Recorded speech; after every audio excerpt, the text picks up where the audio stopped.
আরবি ভাষা শিখুন। আসসালামু আলাইকুম প্রিয় ভিউয়ার, আশা করি সবাই ভালো আছেন। দেশ ও প্রবাস ভাই বোনের আজকের একটি আরবি নতুন ভিডিওর পক্ষ থেকে সবাইকে স্বাগতম। আজকের আরবিমূলক ভিডিও আমরা যারা নতুন তাদের জন্য ইম্পর্টেন্ট, গুরুত্বপূর্ণ, কাজের ক্ষেত্রে চলাফেরার ক্ষেত্রে প্রয়োজন। প্রথমে আরবি, পরে বাংলা, যাতে বুঝতে সহজ হয়। তাই বন্ধুরা ভিডিওটা না টেনে শেষ পর্যন্ত দেখবেন আর আমার চ্যানেলটি সাবস্ক্রাইব করবেন, পাশে থেকে বেল আইকনটি বাজিয়ে রাখবেন। আমি এর বেশি কথা বলবো না, আরবি ভাষা শুরু করা যাক। হাদা সুগুল অর্থ হচ্ছে তুমি এই কাজ পারবে, তুমি এই কাজ পারবে। আরবিতে বলতে হবে ইনতা একদার হাদা সুগুল। এখানে ইনতা অর্থ তুমি, একদার অর্থ পারা বা পারবে। ইনতা একদার তুমি পারবে, হাদা অর্থ এটা বা এই, সুগুল অর্থ কাজ, হাদা সুগুল এই কাজ। তাহলে আমরা শিখলাম ইনতা একদার হাদা সুগুল অর্থ হচ্ছে তুমি এই কাজ পারবে। যে বিনতা জাওয়াল রগম অর্থ হচ্ছে তোমার মোবাইল নাম্বার দাও, তোমার মোবাইল নাম্বার দাও। আরবিতে বলতে হবে জিব ইনতা জাওয়াল রগম। এখানে জিব অর্থ হচ্ছে দাও বা নিয়ে আসো, ইনতা অর্থ তোমার, জিব ইনতা তোমার দাও, জাওয়াল অর্থ মোবাইল, রগম অর্থ নাম্বার, জাওয়াল রগম মোবাইল নাম্বার। তাহলে আমরা শিখলাম জিব ইনতা জাওয়াল রগম অর্থ হচ্ছে তোমার মোবাইল নাম্বার দাও। ইনতা সুগুল মজবুত অর্থ হচ্ছে তোমার কাজ ঠিক আছে, তোমার কাজ ঠিক আছে। আরবিতে বলতে হবে ইনতা সুগুল মজবুত। এখানে ইনতা অর্থ তুমি বা তোমার, সুগুল অর্থ কাজ, মজবুত অর্থ হচ্ছে ঠিক আছে। তাহলে আমরা শিখলাম ইনতা সুগুল মজবুত অর্থ হচ্ছে তোমার কাজ ঠিক আছে।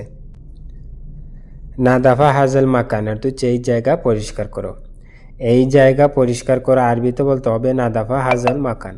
এখানে নাদাফা বা তানদিফ অর্থ হচ্ছে পরিষ্কার করা, হাদা বা হাজাল অর্থ হচ্ছে এটা বা এই, মাকান অর্থ জায়গা। তাহলে আমরা শিখলাম নাদাফা হাজাল মাকান অর্থ হচ্ছে এই জায়গা পরিষ্কার করো। গুরফা মাফি মুকায়েফ অর্থ হচ্ছে রুমে এসি নাই, রুমে এসি নাই। আরবিতে বলতে হবে গুরফা মাফি মুকায়েফ। এখানে গুরফা অর্থ রুম, মাফি অর্থ না বা নাই, মুকায়েফ অর্থ হচ্ছে এসি, মাফি মুকায়েফ এসি নাই। তাহলে আমরা শিখলাম গুরফা মাফি মুকায়েফ অর্থ হচ্ছে রুমে এসি নাই। লাজিম রু আলহিন অর্থ হচ্ছে অবশ্যই এখন যাব, অবশ্যই এখন যাব। আরবিতে বলতে হবে লাজিম রু আলহিন। এখানে লাজিম অর্থ অবশ্যই, রু অর্থ যাওয়া বা যাব, আলহিন বা জাহিন অর্থ হচ্ছে এখন। তাহলে আমরা শিখলাম লাজিম রু আলহিন অর্থ হচ্ছে অবশ্যই এখন যাব।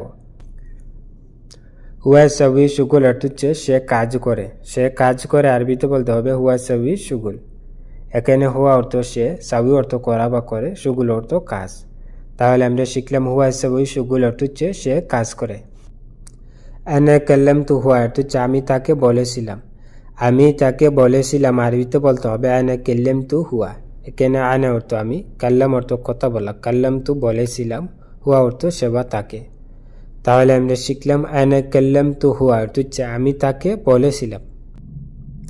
হাদা এরমিক তাহাত অর্থ হচ্ছে এগুলো নিচে ফেলতে, এগুলো নিচে ফেলতে। আরবিতে বলতে হবে হাদা এরমিক তাহাত। এখানে হাদা অর্থ এটা বা এগুলো, এরমিক অর্থ ফেলে দেওয়া, তাহাত অর্থ নিচে। তাহলে আমরা শিখলাম হাদা এরমিক তাহাত অর্থ হচ্ছে এগুলো নিচে ফেলতে বা এটা নিচে ফেলতে। লেকিন হুয়া মা আসমা অর্থ হচ্ছে কিন্তু সে শুনিনি, কিন্তু সে শুনিনি। আরবিতে বলতে হবে লেকিন হুয়া মা আসমা। লেকিন অর্থ কিন্তু, হুয়া অর্থ সে, লেকিন হুয়া কিন্তু সে, মা অর্থ না, আসমা অর্থ শোনা, মা আসমা শুনিনি বা শুনে নাই। তাহলে আমরা শিখলাম লেকিন হুয়া মা আসমা অর্থ হচ্ছে কিন্তু সে শুনিনি বা কিন্তু সে শুনে নাই। হুয়া রু গুরফা অর্থ হচ্ছে সে রুমে চলে গেছে, সে রুমে চলে গেছে। আরবিতে বলতে হবে হুয়া রু গুরফা। এখানে হুয়া অর্থ সে, রু অর্থ যাওয়া বা গেছে, গুরফা অর্থ হচ্ছে রুমে। তাহলে আমরা শিখলাম হুয়া রু গুরফা অর্থ হচ্ছে সে রুমে চলে গেছে। আয়না কালাম মা হুয়া অর্থ হচ্ছে আমি তার সাথে কথা বলবো, আমি তার সাথে কথা বলবো। আরবিতে বলতে হবে আয়না কালাম মা হুয়া। এখানে আনা অর্থ আমি, কালাম অর্থ কথা বলা, আয়না কালাম আমি কথা বলবো, মা অর্থ সাথে, হুয়া অর্থ তার, মা হুয়া তার সাথে। তাহলে আমরা শিখলাম আয়না কালাম মা হুয়া অর্থ হচ্ছে আমি তার সাথে কথা বলবো। ইনতালেশ মা এরমি অর্থ হচ্ছে তুমি ফেললে না কেন, তুমি ফেললে না কেন। আরবিতে বলতে হবে ইনতালেশ মা এরমি। লেশ অর্থ কেন, ইনতা অর্থ তুমি, ইনতালেশ তুমি কেন, মা বা মু অর্থ হচ্ছে না, এরমি অর্থ ফেলে দেওয়া, মা এরমি ফেললে না কেন। তাহলে আমরা শিখলাম ইনতালেশ মা এরমি অর্থ হচ্ছে তুমি ফেললে না কেন বা তুমি পালালে না কেন। আলিন হেনা রেহা অর্থ হচ্ছে এখন এখানে গন্ধ, এখন এখানে গন্ধ। আরবিতে বলতে হবে আলিন হেনা রেহা। এখানে আলিম বা দাহিন এটা হচ্ছে এখন, হেনা অর্থ এখানে, রেহা অর্থ হচ্ছে গন্ধ। তাহলে আমরা শিখলাম আলহিন হেনা রেহা অর্থ হচ্ছে এখন এখানে গন্ধ। হাদা কেলি ইন্দাক অর্থ হচ্ছে এটা তোমার কাছে রাখো, এটা তোমার কাছে রাখো আরবিতে বলতে হবে হাদা কেলি ইন্দাক। এখানে হাদা অর্থ এটা, কাল্লি অর্থ রাখ বা তাক, ইন্দাক অর্থ তোমার কাছে। তাহলে আমরা শিখলাম হাদা কেলি ইন্দাক অর্থ হচ্ছে এটা তোমার কাছে রাখো বা এটা তোমার কাছে রাখ। মাফি নূর হেনা অর্থ হচ্ছে এখানে আলো নাই, এখানে আলো নাই আরবিতে বলতে হবে মাফি নূর হেনা। এখানে মাফি অর্থ না বা নাই, নূর অর্থ আলো, হেনা অর্থ এখানে। তাহলে আমরা শিখলাম মাফি নূর হেনা অর্থ হচ্ছে এখানে আলো নাই বা এখানে আলো নেই। হুয়াহিজি মিন বাইদ অর্থ হচ্ছে সে বহু দূর থেকে এসেছে, সে বহু দূর থেকে এসেছে আরবিতে বলতে হবে হুয়াহিজি মিন বাইদ। এখানে হুয়া অর্থ সে, হিজি অর্থ আসা বা এসেছে, হুয়াহিজি সে এসেছে, মিন অর্থ থেকে, বাইদ অর্থ দূর, মিন বাইদ বহু দূর থেকে বা অনেক দূর থেকে। তাহলে আমরা শিখলাম হুয়াহিজি মিন বাইদ অর্থ হচ্ছে সে বহু দূর থেকে এসেছে বা সে অনেক দূর থেকে আসছে। হুয়া ফিক্কির গলত অর্থ হচ্ছে সে খারাপ মনে করবে, সে খারাপ মনে করবে আরবিতে বলতে হবে হুয়া ফিক্কির গলত। এখানে হুয়া অর্থ সে, ফিক্কির অর্থ মনে করবে বা চিন্তা করবে, গলত অর্থ হচ্ছে ভুল। তাহলে আমরা শিখলাম হুয়া ফিক্কির গলত অর্থ হচ্ছে সে খারাপ মনে করবে বা সে ভুল ভাববে।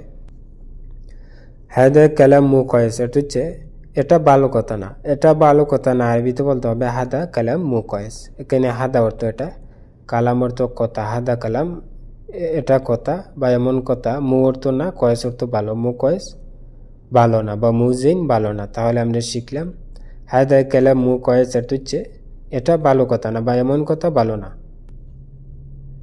হুয়া এবগা মুশাহাদা অর্থ হচ্ছে তার সাহায্য লাগবে, তার সাহায্য লাগবে আরবিতে বলতে হবে হুয়া এবগা মুশাহাদা। এখানে হুয়া অর্থ সেবা তার, এবগা অর্থ লাগবে, মুশাহাদা অর্থ হচ্ছে সাহায্য।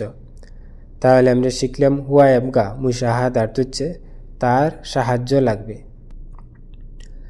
আনা কুন্তু মশগুল অর্থ হচ্ছে আমি কিন্তু ব্যস্ত ছিলাম, আমি কিন্তু ব্যস্ত ছিলাম আরবিতে বলতে হবে আনা কুন্তু মশগুল। এখানে আনা অর্থ আমি, কুন্তু অর্থ ছিলাম, মশগুল অর্থ ব্যস্ত। তাহলে আমরা শিখলাম আনা কুন্তু মশগুল অর্থ হচ্ছে আমি কিন্তু ব্যস্ত ছিলাম। বন্ধুরা ভিডিও যে পর্যন্তই শেষ করছি, দেখা হবে আবার নতুন কোনো ভিডিও নিয়ে। সবাই সুস্থ থাকেন, ভালো থাকেন, অবশ্যই আমার চ্যানেলটি সাবস্ক্রাইব করবেন, পাশে থাকা বেল আইকনটি বাজিয়ে রাখবেন। যারা অলরেডি আমার চ্যানেলটি সাবস্ক্রাইব করেছেন তাদেরকে অসংখ্য অসংখ্য ধন্যবাদ। সবাই সুস্থ থাকুন, ভালো থাকুন, খুদা হাফেজ।